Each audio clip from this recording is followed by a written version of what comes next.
In 2002, Britt was called to support Operation Enduring Freedom in Afghanistan. In the late evening hours of March 3rd that year, he led an elite team on a combat mission to establish a secure position on the peak of a 10,000-foot mountain known as Takur Ghar. Britt and his teammates were preparing to exit the helicopter onto the mountain when their aircraft was struck by a machine gun and machine gun fire like they've never seen before, and a rocket-propelled grenade from Al-Qaeda terrorists down below. Not a good feeling. As the helicopter lurched away from the assault, Petty Officer First Class Neil Roberts was flung out of the aircraft. Tremendous, tremendous, horrible thing to witness. And onto the side of the mountain before the helicopter crashed into the valley below.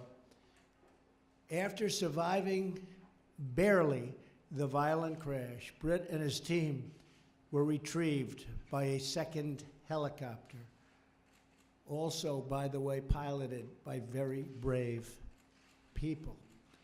At this point, Britt received information suggesting their comrade, Neil Roberts, the man thrown out of the helicopter, was probably still alive.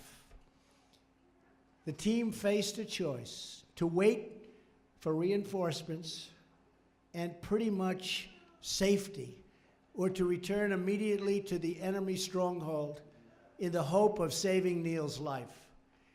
They would be outmanned, outgunned, and fighting uphill on a steep, icy mountain, and every soldier knows you don't want to fight uphill. They learned that at Gettysburg. You don't fight uphill. But they would face freezing temperatures and bitter winds at the highest altitude of battle in the history of the American military. This was the highest point where we ever fought. The odds were not good. They were not in their favor. But Britt and his team didn't even hesitate for a moment. They made their decision. For them, it was an easy one. They went back to that mountain.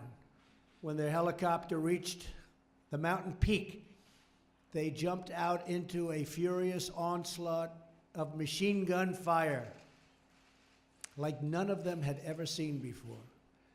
Britt and his teammate, Sergeant John Chapin, charged uphill toward the enemy, where John was shot after clearing a bunker.